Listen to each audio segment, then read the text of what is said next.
유란시아서 4차 개정본 오디오 제74편 아담과 이브 아담과 이브는 서기 1934년을 기준으로 37,848년 전에 유란시아에 도착했다.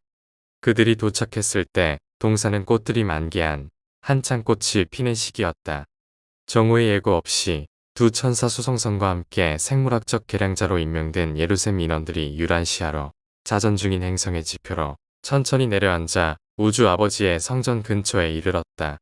아담과 이브의 몸을 다시 물질화하는 모든 작업은 새로 지은 이 성전의 구역 내에서 이루어졌다.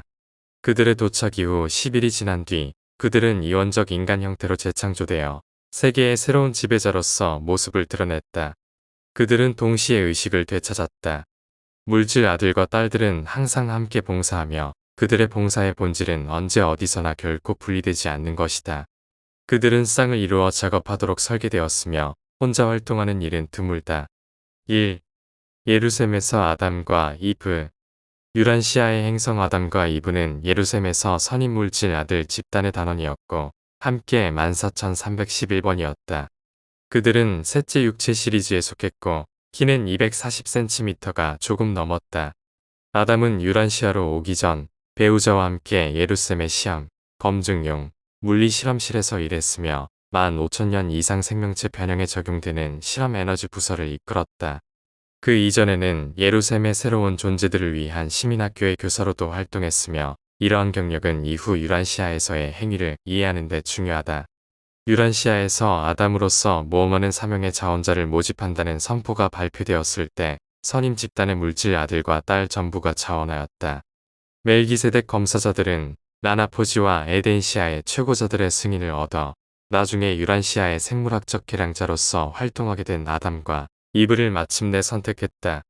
아담과 이브는 루시퍼 반란 기간 동안 미가엘에게 충성을 다했다. 그런데도 그 쌍은 체계 군주와 그의 전체 내각 앞으로 소환되어 조사와 지도를 받았다. 유란시아에 관한 세부 사항들은 충분히 제시되었다. 그들은 이러한 혼란스러운 세계에서 통치 책임을 받아들이기 위해 추구되어야 할 계획들에 대해 철저히 교육을 받았다. 그들은 에덴시아의 최고자들에게 또 셀빙톤의 미가엘에게 충성한다는 합동 서약을 마쳤다. 그리고 배치받은 세계에서 유란시아의 멜기세덱 관리자 군단이 통치를 이행하기로 적절하다고 판단할 때까지 그들의 관할 하에 종속된 존재로 자신들을 여기도록 정식으로 지시받았다. 이 예루셈 쌍은 사타니아 수도와 다른 곳에 자손 100명, 아들 50명과 딸 50명을 남겨두었는데 이 아이들은 진행 중인 위험을 피한 훌륭한 자들이었고 부모가 유란시아를 향하여 떠날 때 우주의 책임을 맡은 충성스러운 관리자로서 모두 임명되었다. 그들은 모두 아버지와 어머니의 작별 행사에 동참하기 위해 아름다운 물질 아들 성전에 있었다. 이 자녀들은 부모와 함께 그들 서열의 비물질화 본부까지 동행했으며 부모가 천사 수송을 위한 준비에 앞서 의식이 중단되는 무의식 퍼스널러티 상태에 들어가 잠들 때 마지막으로 작별 인사를 하고 신적화와 성공을 빌었다. 그 후 자녀들은 가족 집결지에서 얼마 동안 함께 시간을 보내며 부모가 사타니아 체계의 606번 행성에서 눈에 보이는 지도자들이자 실제로는 유일한 통치자가 곧 될 것임을 기뻐하였다. 이렇게 아담과 이브는 시민들이 환호하고 성공을 비는 가운데 예루셈을 떠났다. 그들은 충분히 준비된 상태에서 그리고 유란시아에서 부딪히게 될 모든 의무와 위험에 관해서도 충분한 지도를 받은 상태에서 자신들의 새로운 임무를 위해 출발하였다. 2. 아담과 이브의 도착. 아담과 이브는 예루셈에서 잠이 들었고 그들이 환영을 받기 위해 모인 거대한 군중이 있는 가운데 유란시아의 아버지의 성전에서 깨어났을 때 그들은 전에 많이 들었던 두 존재, 반과 그의 충실한 동료 아마돈과 마주하게 되었다. 칼리가스티아의 반란에서 활약한 이 두 영웅은 그들이 새로운 동산에 도착했을 때 가장 먼저 그들을 맞이한 이들이었다. 에덴의 언어는 아마돈이 사용했던 안돈족의 방언이었다. 반과 아마돈은 이 언어를 24글자의 새로운 알파벳을 만들어 눈에 띄게 발전시켰으며 에덴 문화가 전 세계로 퍼져나가면서 이 언어가 유란시아의 공용어가 되기를 바랬다. 아담과 이브는 예루셈을 떠나기 전에 이 인간의 방언을 완전히 마스터했기 때문에 안돈의 아들은 세상을 다스리는 위대한 통치자가 자기 방언으로 그에게 말을 건넴을 들을 수 있었다. 새들을 놓아 주어라. 약속된 아들이 오셨다는 말씀을 새들이 전하게 하라. 하고 외치면서 멀리서 가까이서 모여든 소식 나르는 비둘기의 회합 장소까지 주자들이 황급히 달려갔을 때 그날 온 에덴이 크게 흥분하고 즐거워하였다. 신자들의 수백 촌락이 충실하게 해마다 바로 그런 경사를 위하여 집에서 기른 이 비둘기들을 계속 공급하였다. 아담이 도착했다는 소식이 널리 퍼지자 근처에 있는 부족 사람 수천 명이 반과 아마돈의 가르침을 받아들였고 한편 여러 달 동안 순례자들이 아담과 이브를 환영하고 보이지 않는 아버지께 경배를 드리려고 에덴으로 계속 쏟아져 들어왔다. 아담과 이브는 깨어나자마자 공식 환영 행사를 위해 사원 북쪽에 있는 큰 언덕 위로 안내되었다. 자연적으로 만들어졌던 이 언덕은 본래의 모습보다 더 크게 확대되어졌고 온 세계의 새로운 통치자의 취임식을 위해 준비되었다. 유란시아 환영위원회는 사타니아 체계의 이 아들과 딸에 대한 환영 행사를 이곳에서 정오에 가졌다. 아마도는 12명의 위원들로 구성된 위원회의 의장이었다. 아마도 내에 6산객 종족으로부터 각 대표 한 사람씩 모두 6명, 그 중도인들의 임시 우두머리, 롯 자손들의 충성스러운 딸이자 대변자인 아난, 에덴 정원의 설계자이자 건축가의 아들이며 이미 죽은 자기 부친의 계획을 집행하였던 노아, 그리고 거주하고 있는 2명의 생명 운반자들을 포함하고 있었다. 다음 행사는 유란시아 관리자 회의의 우두머리인 선임 멜기세덱이 행성 관리 책임을 아담과 이브에게 넘겨주는 것이었다. 물질 아들과 딸은 놀라시아덱의 최고자들에게 그리고 네바돈의 미가엘에게 충성을 서약했고 반은 그들이 유란시아의 통치자라고 선포했다. 이렇게 함으로 반은 멜기세덱 관리자들의 행위의 덕분으로 15만 년이 넘도록 지녔던 직함에 따른 권한을 내려놓았다. 세상의 통치자로서 공식적으로 취임하는 행사가 있었던 이날, 아담과 이브에게는 왕의 예복이 입혀졌다. 달라마시아의 예술 모두가 이 세상에서 사라진 것은 아니었다. 에덴 시절에도 여전히 성행하고 있었다. 이어서 천사장들의 선포가 울려 퍼졌고 가브리엘에 방송되는 음성은 사타니아의 606번 세계에서 유란시아에 대한 두 번째 심판 정오와 은혜와 자비의 두 번째 섭리시대에 속한 잠자고 있던 생존자들의 부활을 선포하였다. 영주의 섭리시대는 지나갔으며 아담의 시대, 곧 세 번째 행성시대가 소박하지만 장엄한 광경 속에서 열렸다. 비록 이 행성에서 권위를 지녔던 전임 통치자의 협조 부족으로 세계적 혼란이 있었음에도 유란시아의 새로운 통치자들은 겉보기에 유리한 조건 아래에서 그들의 통치를 시작하였다. 3. 아담과 이브가 행성에 대하여 배우다. 그리고 이제 그들의 공식적인 취임식이 끝나게 되자 아담과 이브는 그들의 행성이 고립되어 있음을 뼈저리게 깨닫게 되었다. 귀에 익었던 방송이 들리지 않았고 행성 외부와 연결되는 모든 통신 회로가 두절되어 있었다. 예루살렘의 동료들은 순조롭게 운영되는 세계들로 임무를 배정받아 가게 되었는데 거기에는 든든하게 확립된 행성 영주, 그리고 경험 있는 참모진, 그러한 세계에서 초기의 체험 기간에 그들을 받아들일 준비가 되어 있고 협동하기에 적격인 유능한 참모진이 있었다. 그러나 유란시아에는 반란이 모든 것을 바꾸어 놓았다. 이곳에는 아직도 행성 영주가 존재해 있었으며 악한 일을 저지를 능력을 대부분 빼앗겼지만 여전히 아담과 이브의 과제를 어렵게 그리고 어느 정도 위험하게 만들 수 있었다. 현실을 직시한 예루살렘의 아들과 딸은 다음 날의 계획을 심각한 마음으로 이야기하면서 그날 밤 보름달이 비치는 날에서 동산을 거닐었다. 아담과 이브는 칼리카스티아의 배신으로 혼동되고 고립된 행성인 유란시아에서의 첫날을 그렇게 보냈다.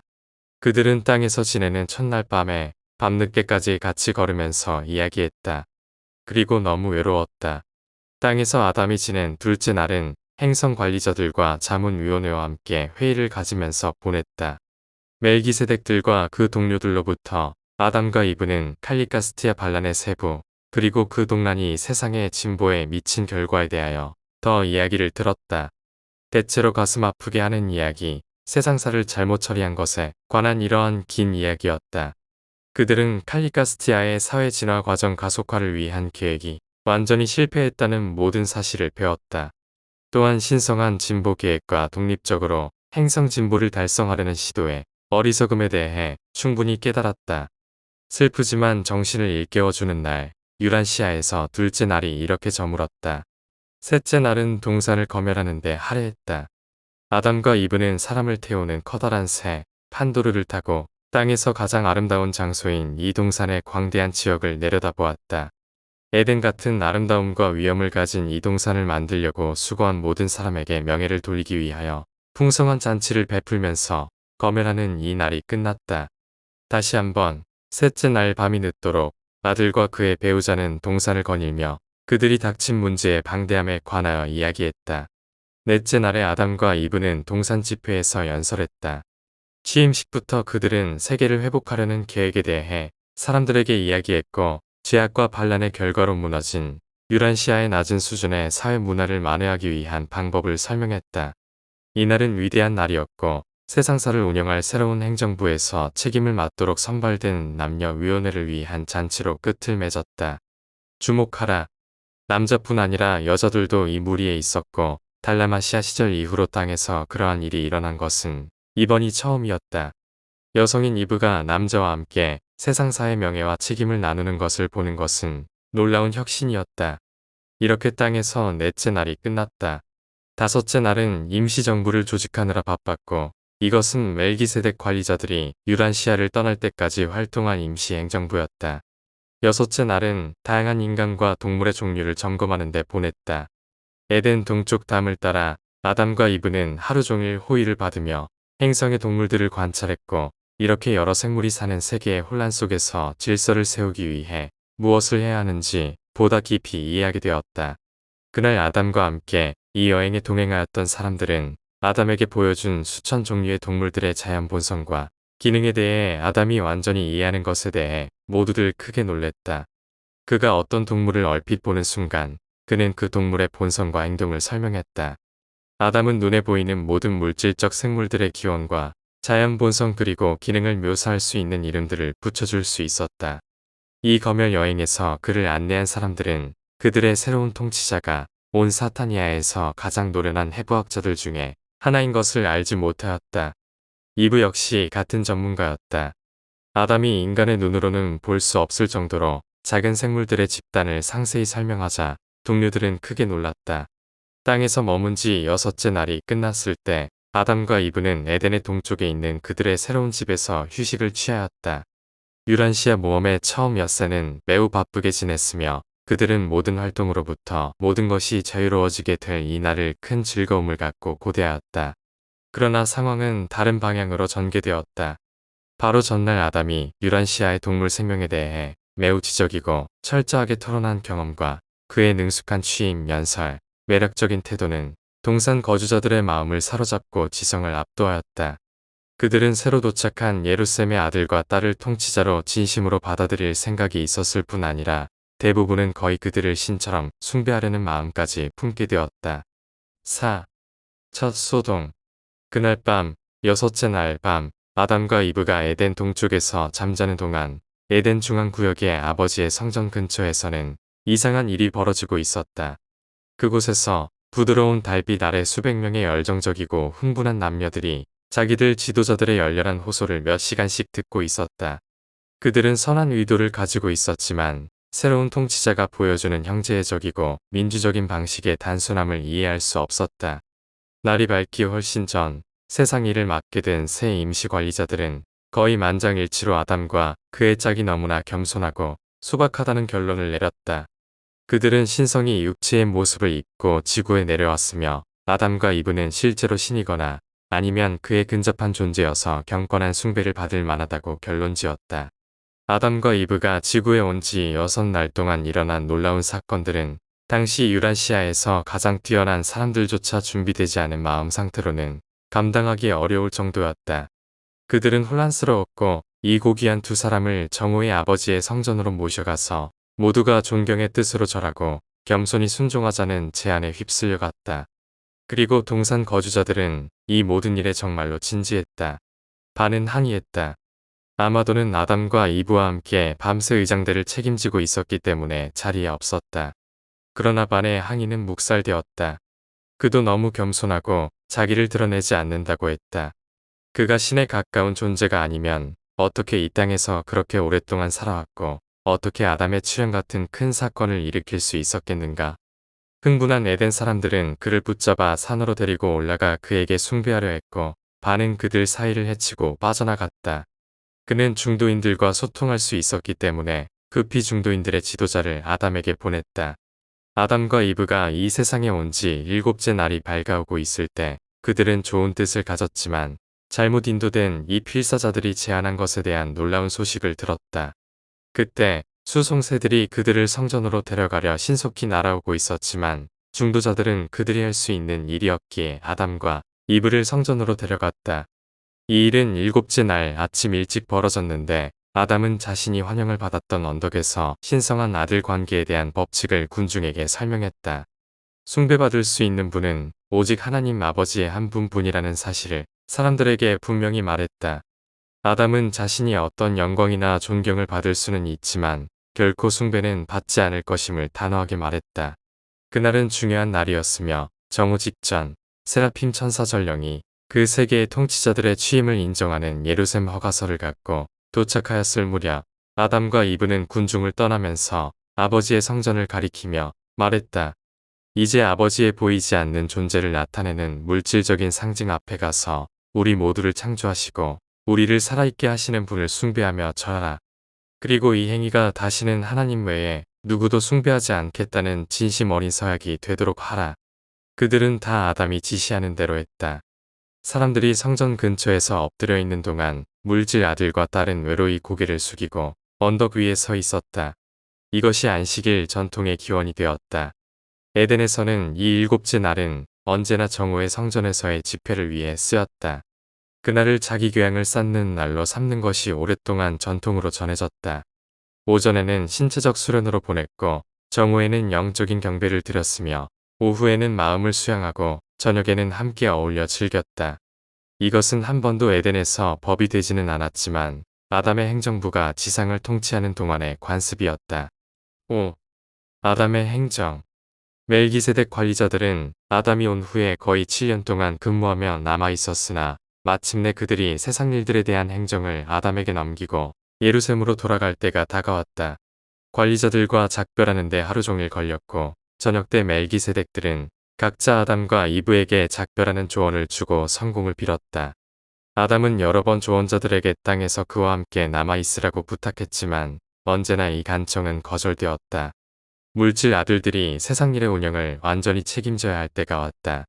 그래서 사타니아의 천사 수송선들은 자정에 14명을 싣고 예루살렘을 향하여 떠났고 반과 아마돈의 몸도 변형되어 멜기세덱 12명이 떠나는 것과 동시에 이동되었다. 한동안 유란시아에서는 모든 일이 순조로웠고 아담이 궁극의 에덴의 문명을 차츰차츰 확장시키는 일을 촉진하려고 어떤 계획을 세울 수 있을 듯하였다. 그는 멜기세덱들의 조언을 따르려고 바깥 세계와 무역 관계를 개발할 생각을 가지고 공업 기술을 육성하기 시작했다. 에덴이 붕괴되었을 때 100개가 넘는 원시적인 제조 공장들이 가동하고 있었고 가까이 있는 부족들과 광범위한 무역 관계가 수립되었다. 아담과 이브는 진화 문명의 진화에 특별히 이바지하기 위한 준비로 세상을 개선하는 기법을 오랜 세월 동안 교육받았다. 그러나 이제 그들은 야만인, 미개인, 반문명화된 인간들이 있는 세계에서 법과 질서를 세우는 일과 같이 코앞에 닥친 문제들에 직면하게 되었다. 동산에 모여든 지구에 정선된 핵심 인구를 제외하고는 동산에 모인 여기저기에 있는 오직 몇 개의 집단들만이 아담의 문화를 수용하기 위한 모든 준비가 되어 있었다. 아담은 세계 정부를 세우려고 영웅적으로 굳은 결의의 노력을 기울였지만 가는 곳마다 완강한 저항에 부딪혔다. 아담은 이미 에덴을 하나의 체계로 조정할 수 있게 해놓았고 이 모든 집단을 에덴의 연방체제에 속하게 하였다. 그러나 아담이 동산 바깥으로 나가 이 아이디어를 바깥에 있는 부족들에게 적용하려고 애썼을 때 아주 심각한 문제가 계속해서 일어났다. 아담의 동료들이 동산 외부에서 활동하기 시작하는 순간 그들은 칼리가스티아와 달리가스티아의 직접적이고 잘 계획된 저항에 곧 부딪혔다. 몰락한 영주는 세계의 통치자로서 지위는 박탈되었지만 행성에서 제거되지 않았다. 그는 아직도 땅에 있었고 적어도 어느 정도 인간 사회를 회복하려는 아담의 모든 계획에 저항할 수 있었다. 아담은 칼리가스티아에 반대하여 그 부족들에게 경고하려고 했었지만 그의 적이 필사자에게 가시적으로 보이지 않았기 때문에 그의 일은 아주 어렵게 되었다. 심지어는 에덴 사람들 중에도 칼리가스티아에 방자한 개인적 해방에 대한 가르침의 마음이 기울어져서 혼동을 겪는 사람들이 있었고 그들은 아담에게 계속 문제를 야기시키는 존재들이었다. 아담이 짜놓은 정연한 진보와 실질적인 개발을 위한 최상의 계획을 항상 뒤엎어 버렸다. 마침내 그는 즉각적인 사회화를 위한 계획을 처리시킬 수밖에 없었다. 반이 행한 조직과 방법으로 되돌아가서 에덴 사람들을 100개의 집단으로 나누어 편성하였고 각 집단마다 지휘관을 두었으며 10명의 집단마다 보좌관을 두었다. 아담과 이브는 군주 정치 대신에 대해 정치를 세우려고 왔지만 지구 전체 어디서도 그런 이름에 어울릴 만한 정부를 하나도 발견하지 못하였다. 얼마 동안 아담은 내 정치를 수립하려는 온갖 수고를 포기했고 에덴의 체제가 무너지기 전에 아담은 바깥에 있는 무역 및 사회 중심들을 거의 100개 세우는 일에 성공했으며 거기에는 강력한 개인들이 그의 이름으로 다스렸다. 이런 사회적 중심들의 대부분은 반과 아마돈에 의해서 사전에 이미 조직화된 것이었다. 한 부족으로부터 다른 부족에게 대사를 보내는 것은 아담의 시절로 거슬러 올라간다. 이것은 정부 제도의 진화에 있어서 큰 발전이었다. 6. 아담과 이브의 가정생활. 아담 가족의 거주지 면적은 12.8제곱킬로미터가 조금 넘었다. 이 거주지 주변에는 30만 명이 넘는 순수혈통의 자손들을 돌보기 위한 시설이 마련되었으나 계획된 건물 중 첫 번째 단계만 완공되었다. 아담의 가족이 이 초기 시설을 초과하기 전에 에덴 전체 계획은 붕괴되었고 그들은 동산을 떠나게 되었다. 아담 소는 유란시아에서 보라 인종에 맞아들이며 그 뒤를 이어 아담과 이브의 둘째 딸인 이브손이 태어났다. 멜기세덱이 떠나기 전에 이브는 5명의 자녀를 두었는데 3아들과 2딸이었다. 그 후 2명의 쌍둥이가 태어났다. 이브는 실패가 있기 전에 총 63명의 자녀를 낳았으며 이 중 32명이 딸, 31명이 아들이었다. 아담과 이브가 동산을 떠났을 때 그들의 가족은 4대에 걸쳐 1647명의 순수 혈통 후손을 이루었다. 동산을 떠난 후 그들은 42명의 자녀를 더 두었으며 이 자녀들은 2명의 필사 인간과의 공동 부모로서 태어난 자녀들을 제외한 숫자이다. 그리고 이것은 아담이 놋 사람과 진화 민족들에게 부모가 된 경우를 넣지 않는다. 아담의 아이들은 1살이 되어 어머니의 젖을 뗀 후 동물의 젖을 섭취하지 않았다. 이브는 다양한 종류의 견과류와 과일 주스를 이용할 수 있었으며 이러한 음식들의 화학적 특성과 에너지를 잘 이해하고 있었기 때문에 이를 적절히 조합하여 아이들에게 영양을 공급했다. 이 방식은 아이들의 이가 나기 전까지 계속되었다. 에덴의 아담 구역을 제외한 다른 지역에서는 음식을 조리하는 것이 일반적이었지만 아담의 집에서는 음식을 조리하지 않았다. 그들의 음식, 과일, 견과류, 곡식은 자연적으로 익을 때 준비되어 있었다. 그들은 하루 한 번 정오 직후에 식사를 했다. 또한 아담과 이브는 생명나무의 도움과 함께 특정 공간 방사물로부터 직접 빛과 에너지를 흡수했다. 아담과 이브의 몸은 어렴풋한 빛을 발산했지만 그들은 동료들의 관습에 따라서 반드시 옷을 입었다. 낮에는 조금만 걸쳤지만 저녁 때는 두르는 밤 옷을 걸쳤다.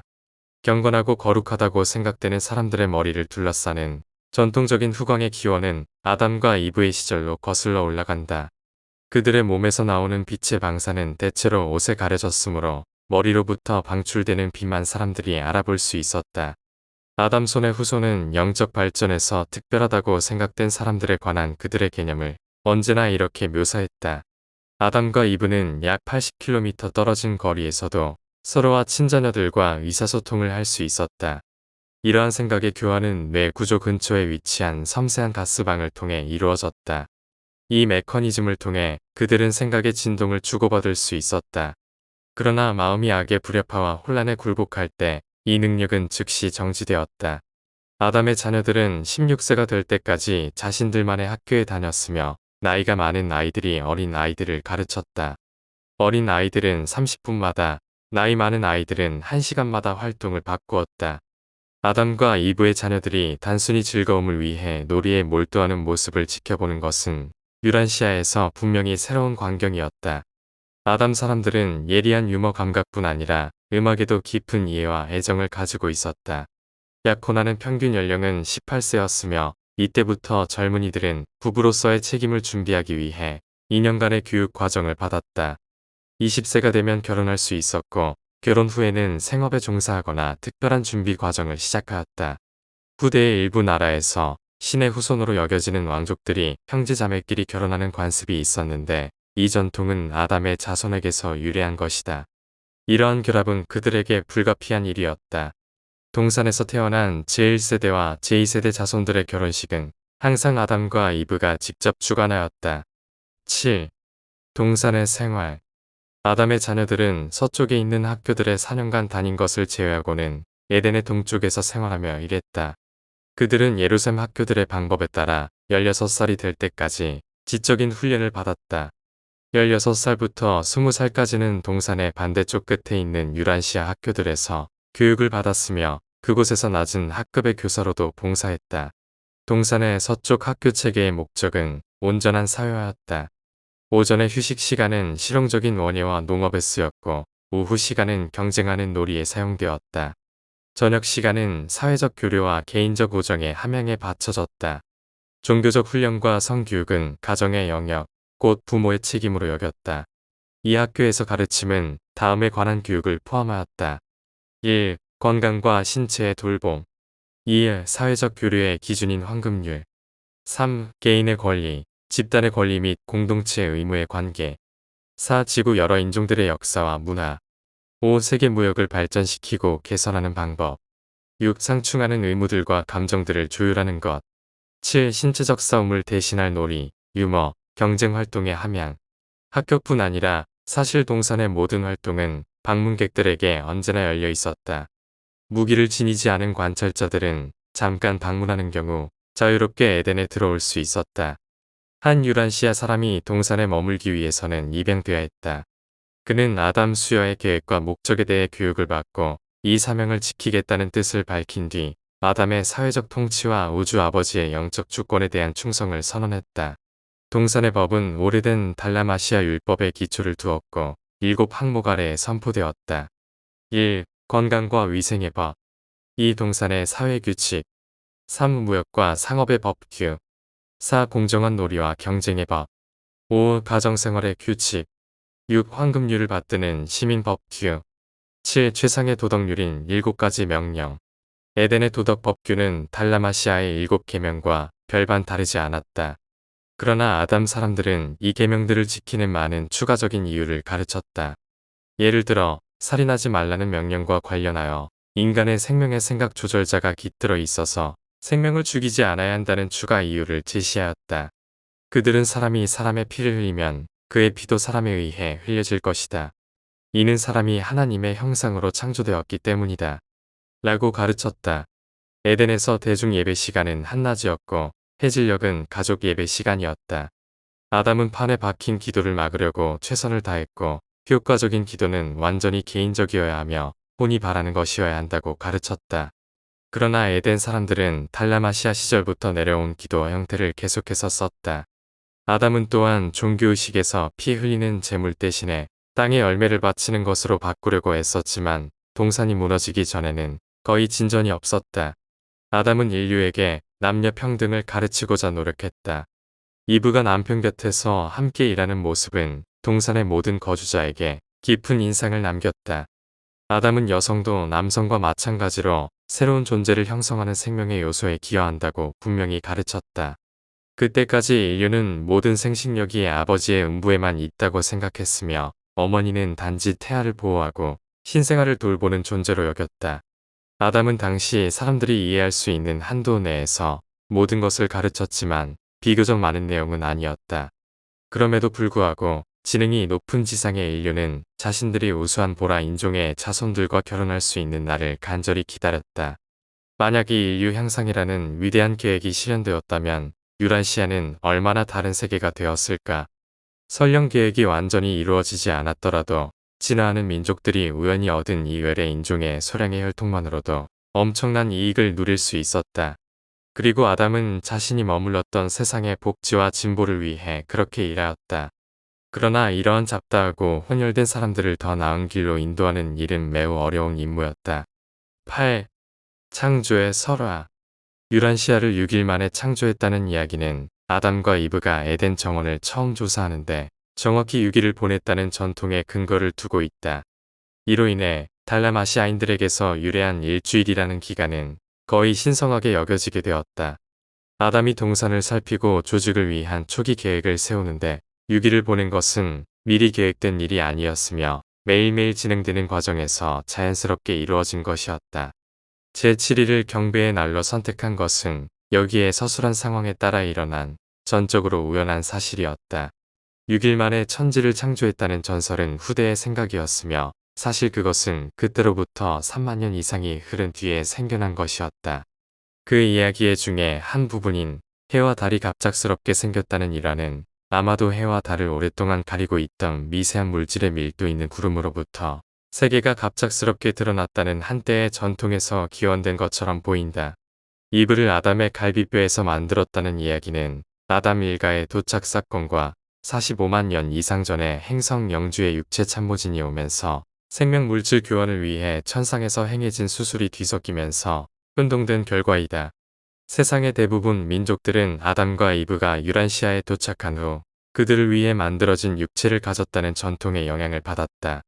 진흙으로부터 사람이 창조되었다는 믿음은 동반구에서 거의 보편적이었다.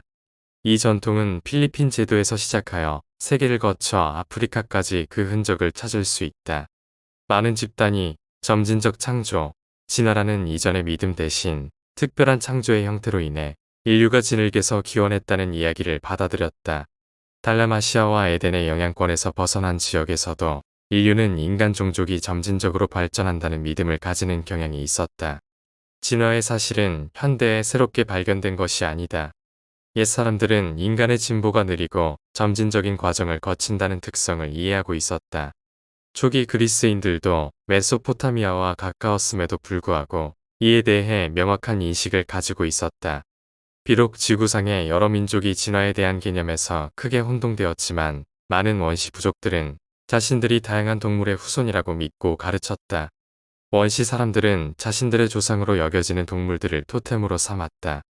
예를 들어 일부 북아메리카 인디언 부족은 자신들이 비버와 코요테에서 비롯되었다고 믿었고 어떤 아프리카 부족은 하이에나, 한 말레이 부족은 여우원숭이, 뉴기니아의 한 부족은 앵무새에서 자신들의 기원을 갖는다고 가르쳤다. 바빌로니아 사람들은 아담족 문명의 잔재와 직접 접촉한 덕분에 인류 창조 이야기를 확대하고 미화시켰다. 그들은 인간이 신들로부터 직접 내려왔다고 가르쳤으며 진흙으로 창조되었다는 교리와는 양립할 수 없는 귀족적 기원을 가진 인류 개념을 고수했다. 구약 성경의 창조설화는 모세 시대보다 훨씬 이후에 작성된 것이다. 모세는 결코 그런 왜곡된 이야기를 유대인들에게 가르치지 않았다. 그러나 그는 이스라엘 백성에게 창조에 관한 단순하고 함축적인 이야기를 전했는데 이는 자신이 이스라엘의 주 하나님이라 부른 창조주, 곧 우주 아버지를 경배하도록 백성들에게 호소하기 위한 것이었다. 모세는 초기 가르침에서 매우 지혜롭게도 아담 이전 시대로까지 거슬러 올라가려 하지 않았다. 또한 모세가 히브리인들의 최고의 교사였기 때문에 아담에 관한 이야기는 자연스럽게 창조 이야기와 밀접하게 연결되었다. 초기 전통이 아담 이전 문명의 존재를 인정했음은 구세의 편집자들이 아담 시대 이전의 인간사에 대한 모든 언급을 삭제하려 했음에도 불구하고 카인이 노스 땅으로 이주해 아내를 맞이했다는 단서만은 삭제하지 못했다는 사실에서도 분명히 드러난다. 팔레스타인에 도착한 이후 오랫동안 히브리인들은 널리 쓰이는 문자 체계를 갖고 있지 않았다. 그들은 이웃의 블레셋 사람들로부터 알파벳 사용법을 배웠는데 이들은 높은 문명을 가진 크레타에서 정치적 난민으로 온 사람들이었다. 히브리인들은 기원전 900년경까지 거의 글을 남기지 않았으며 이렇게 늦게까지 문자를 갖지 못했기 때문에 여러 가지 다른 창조 이야기가 유통되고 있었다. 그러나 바빌로니아 포로기 이후 그들은 점차 수정된 메소포타미아 창조 설화를 받아들이는 경향을 보였다. 유대인의 전통은 모세의 이야기와 함께 구체화되었다. 또한 모세가 아브라함의 혈통을 아담까지 거슬러 올라가려 했기 때문에 유대인들은 아담이 모든 인류의 첫사람이라고 여겼다. 야훼는 창조주였으며 아담이 최초의 인간이라 생각되었으므로 야훼는 아담을 창조하기 바로 전에 세상을 창조했음에 틀림없다고 여겨졌다. 이후 아담의 6일 전통이 이 이야기와 결합되었고 그 결과 모세가 지상에 머문 지 거의 1000년이 지난 뒤 6일 동안의 창조 전통이 기록되어 나중에는 모세가 쓴 것으로 전해지게 되었다. 유대인 사제들이 예루살렘으로 돌아갔을 때 그들은 이미 사물의 시작이라는 자신들의 서술에 관한 기록을 이미 완성했었다. 곧 그들은 이 이야기가 모세가 쓴 창조 이야기이며 최근에 발견된 것이라고 주장했다. 그러나 기원전 500년 무렵 당시의 유대인들은 이 글들이 나중에 신성한 계시로 여겨지게 되리라고는 생각하지 않았다. 그들은 후세 민족들이 그것들을 신화적인 서술 정도로 보리라고 여겼다. 모세의 가르침이라고 알려진 이 위조 문서는 이집트를 다스리던 그리스 왕 프톨레마이오스의 주목을 받았다. 그는 70명의 학자로 구성된 위원회를 통해 이 문서를 알렉산드리아의 새 도서관을 위해 그리스어로 번역하게 했다. 이로써 이 이야기는 나중에 히브리와 기독교 종교의 성경으로 편집된 문서들 중 일부로 포함되었다. 또한 이러한 신학 체계와 결합됨으로써 이 개념들은 오랜 세월 동안 많은 서양 민족의 철학에 깊은 영향을 끼쳤다. 기독교 교사들은 인류가 신의 명령으로 창조되었다는 믿음을 이어갔으며 이로 인해 한때 존재했던 황금시대적 유토피아와 인류 또는 초인간의 타락 이론이 형성되었다. 이러한 세계관과 인간의 우주적 위치에 대한 관점은 진보가 아닌 퇴보에 기반하고 있었기 때문에 최선의 경우에도 매우 낙담스러웠다. 또한 일부 한때의 행성 행정자들의 실수를 위한 보복으로 인류에게 분노를 퍼부은 복수심 있는 신을 시사했다. 황금시대는 신화이지만 에덴은 실제였으며 동산의 문명은 실제로 붕괴되었다. 아담과 이브는 동산에서 117년 동안 지속했는데 이브의 성급함과 아담의 잘못된 판단으로 인해 정해진 길을 벗어나려 시도하므로 그들 자신에게는 재앙이 닥쳤고 온 유란시아의 발전 과정에는 심각한 지연과 파괴적 영향을 초래했다. 동산의 목소리 천사 솔로니아가 이야기했다.